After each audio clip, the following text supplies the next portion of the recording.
Unexpected pregnancy shocks to many community. Tumeni village was a peaceful and tightly knit community where everyone knew everyone.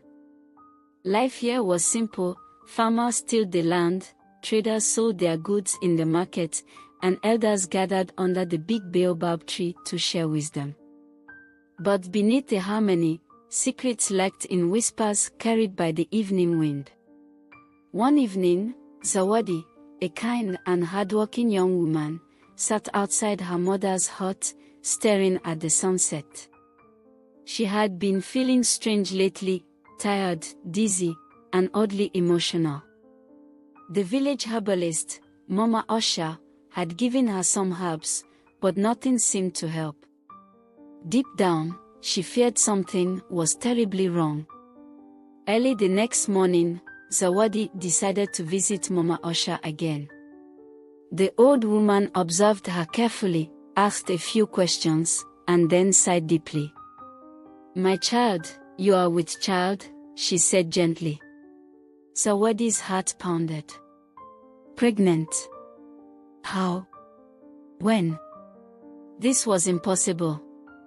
Tears welled in her eyes as panic set in.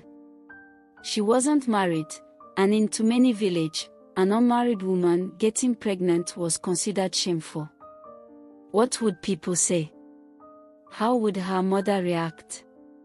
And, most importantly, who would take responsibility? Zawadi dreaded going home, but she had no choice.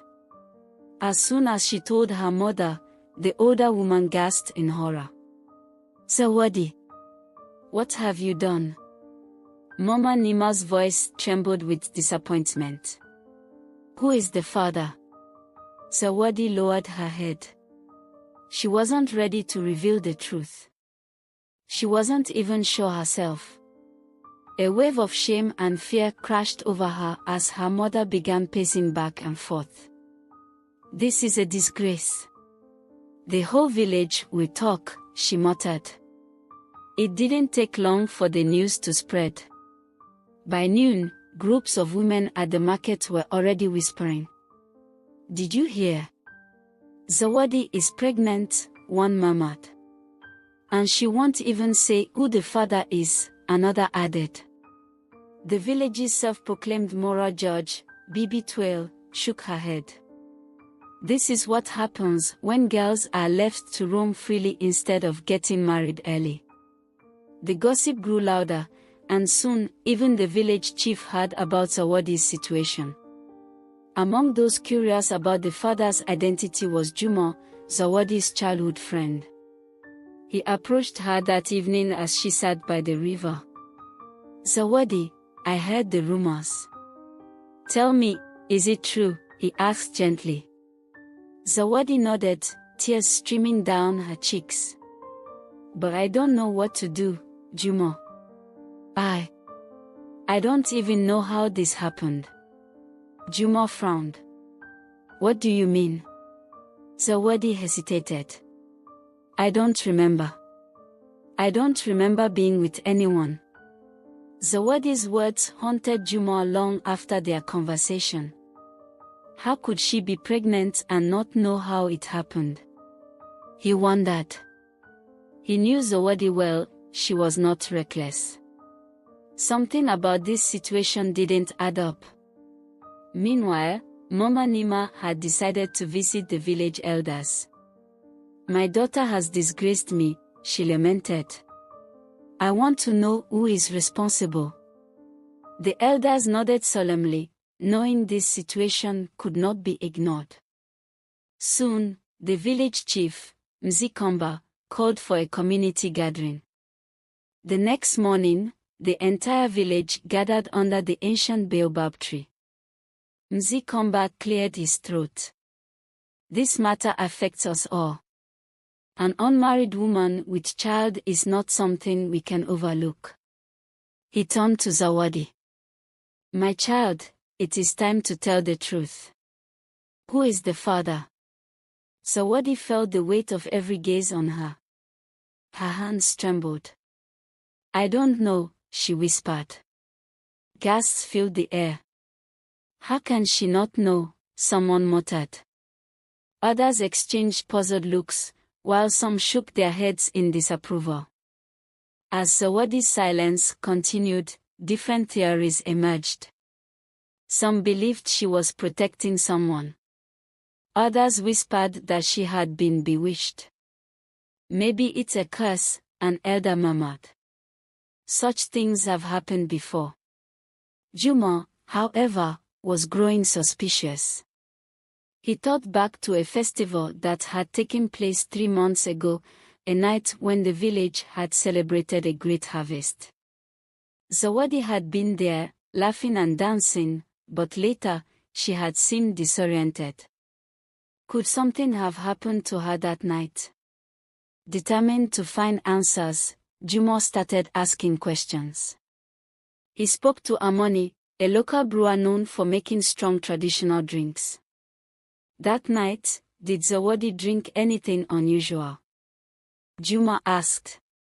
Amoni hesitated, then nodded. She drank some of the special brew, but she looked confused afterward.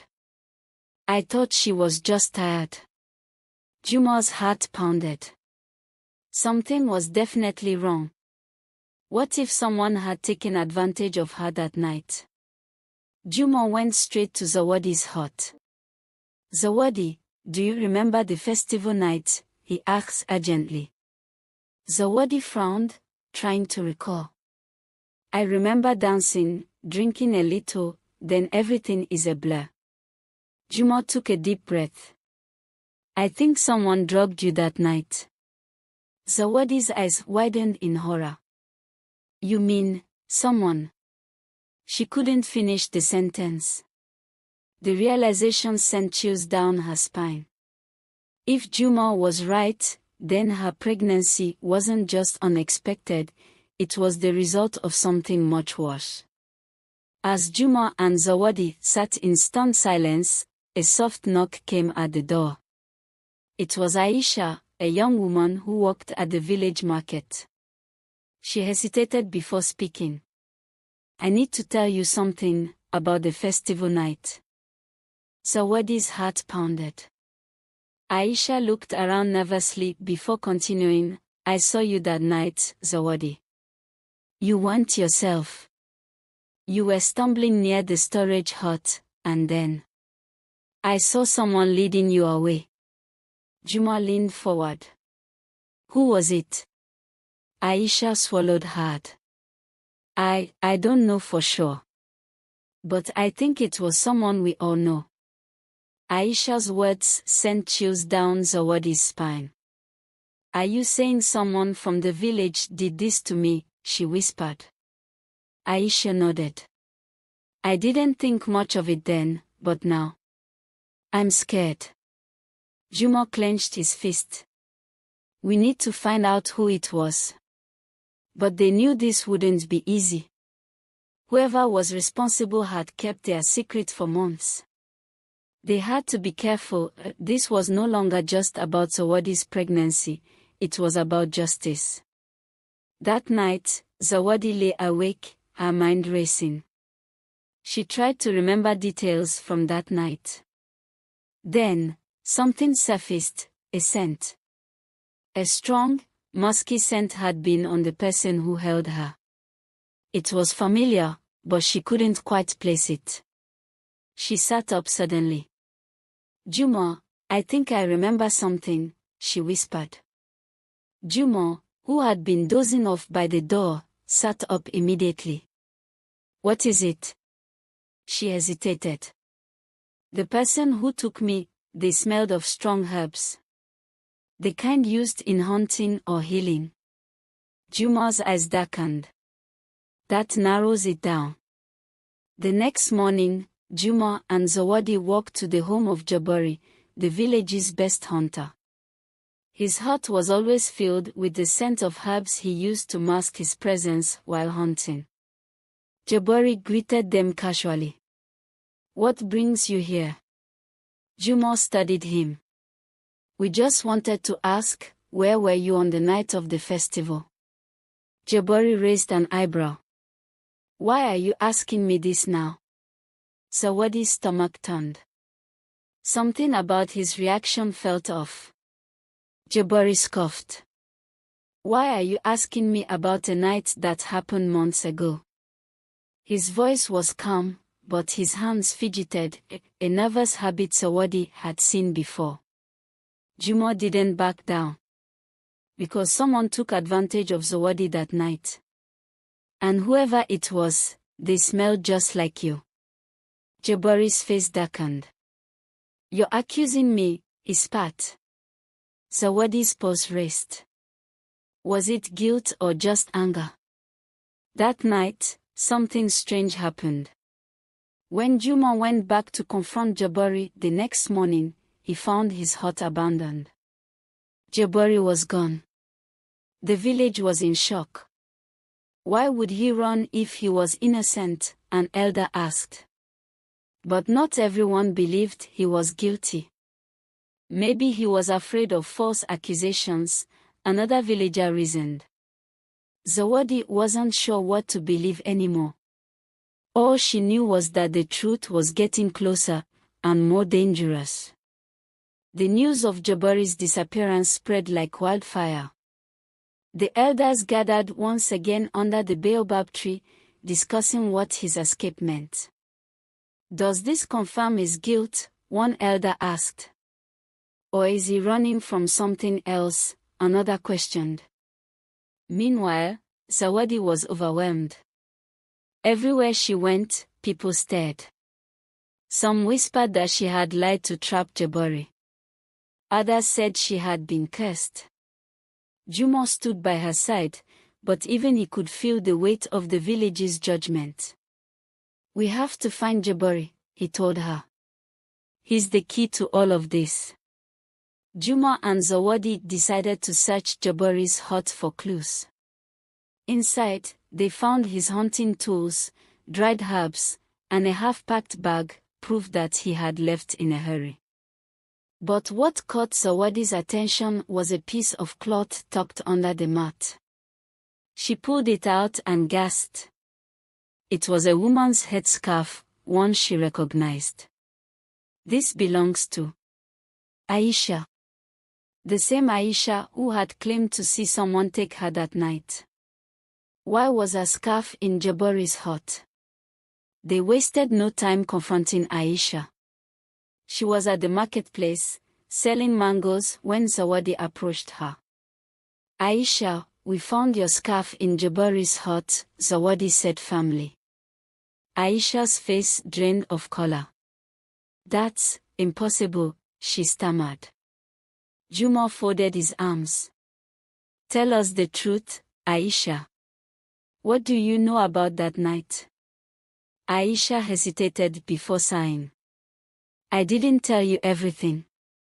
I saw something that night, but I was too afraid to speak. Aisha led them behind her hut, away from curious ears. I saw Jabari that night, she admitted. But he wasn't alone. Zawadi's breath hitched. Who was with him? Aisha looked down. The chief's son. Baraka. Juma's eyes widened. Mzee Komba's son. The realization was shocking. If Baraka was involved, this wasn't just a crime, it was a scandal that could shake the entire village. Baraka was untouchable. As the chief's only son, he was respected and feared. Accusing him without proof was dangerous. We need more evidence, Juma said. If we speak now, we'll be silenced before we get justice. Zawadi's heart ached. She never imagined that someone of such high status could be involved in her nightmare. But she knew one thing, she wouldn't stop until she found the truth. Just when things seemed impossible, Jabari reappeared. He returned at dawn, looking exhausted and defeated. I ran because I was afraid, he admitted. But I swear, I didn't hurt Zawadi. Zawadi studied his face. He looked sincere, but that didn't clear him. Then why was Aisha's scarf in your hut? Juma asked. Jabari sighed. Because Aisha and I have been meeting in secret. But I didn't take Zawadi that night. I swear it on my ancestors. Jabari gave them one useful clue. He had seen Baraka leaving the festival late that night, walking toward the storage hut. I didn't think much of it then, Jabari admitted. But now, it makes sense. Zawadi's hands shook. Baraka had been near her that night. If he was responsible, that meant the chief's own son had done the unthinkable. But how could they prove it? Mzikomba was a fair leader, but he was also a father. When Juma and Zawadi finally confronted him, his face darkened. Do you understand what you are saying? He asked in a low voice. We need the truth, Zawadi insisted. Your son was seen with me that night. The chief sighed, looking older than ever. If this is true, it will break this village apart. But he didn't deny it. And that gave them hope. Days later, the elders called for another village meeting. This time, it wasn't Zawadi on trial, it was Baraka. When asked where he had been that night, his usual confidence faltered. I don't remember, he stuttered. The village erupted. A liar, someone shouted. He remembers, another yelled. Mzikomba raised his hand, silencing them all. My son, he said, his voice heavy. If you did this, you must face the consequences. For the first time, Baraka lowered his head. And in that moment, the entire village knew the truth. The village square was silent, waiting for Mzikomba's verdict. As chief, his word was law. As a father, his heart was heavy. Baraka, is there anything you wish to say? He asked. Baraka kept his head down, refusing to meet anyone's eyes. The silence was damning. Finally, Mzikomba stood. The laws of Tumeni village apply to all, even my own son, he declared. This matter will be judged fairly. The village elders gathered in a sacred hut to deliberate. Some argued that Baraka should be exiled, others that he should face traditional punishment. But one thing was clear, justice had to be served. Meanwhile, Zawadi sat outside, heart pounding. What if they let him go? She whispered to Juma. He shook his head. They can't ignore the truth. Not anymore. Word spread quickly beyond Tumeni village. Neighboring villages heard of the scandal, and people traveled miles just to witness the trial. A chief's son accused. This is unheard of, they whispered. Baraka, once the village's pride, was now its greatest shame. His friends abandoned him. Even his own mother, Mama Komba, refused to defend him. You have disgraced us, she told him coldly. The elders emerged from the hut, and Mzikomba stepped forward. Baraka, he announced, you have betrayed the trust of this village. You are banished from Tumeni village. Gasps filled the air. Exile was the harshest punishment. It meant leaving behind everything, family, home, and identity. Baraka looked around, but there was no sympathy in the eyes of his people. He had no choice but to accept his fate. As Baraka left the village, escorted by two elders, Zawadi finally felt a weight lift from her shoulders. Justice had been served. But a new journey awaited her, motherhood. Juma smiled at her. You're stronger than you think, Zawadi. And you won't go through this alone.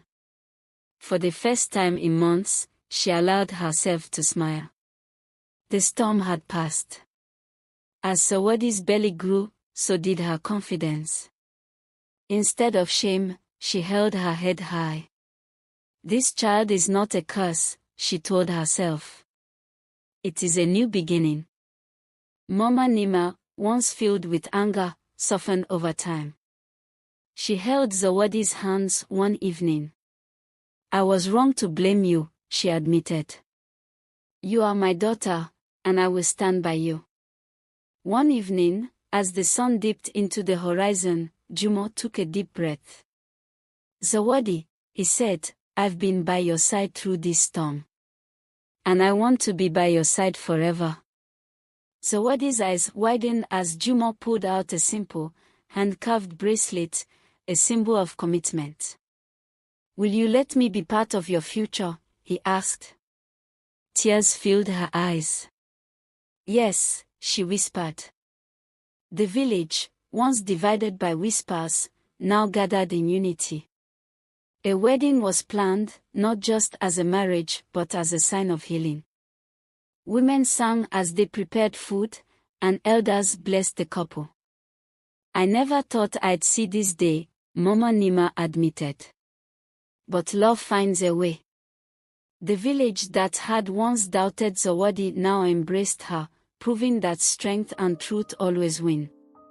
Months later, under the bright full moon, cries of a newborn filled the air. Zawadi held her baby, tears of joy running down her face. Welcome to the world, little one, she whispered. The village rejoiced. A child born from pain, now a symbol of hope, Mzikomba declared. The past was behind them, and a new chapter had begun. As the years passed, the child, named to many Hope, grew strong and loved. Zawadi shared her story with young girls, teaching them about courage. Your voice matters, she told them. Jumo built a new home, and together, they raised too many with love. The village, once shaken by scandal, was now a place of healing and growth. And so, from an unexpected pregnancy came an unexpected legacy, one of strength, justice, and hope.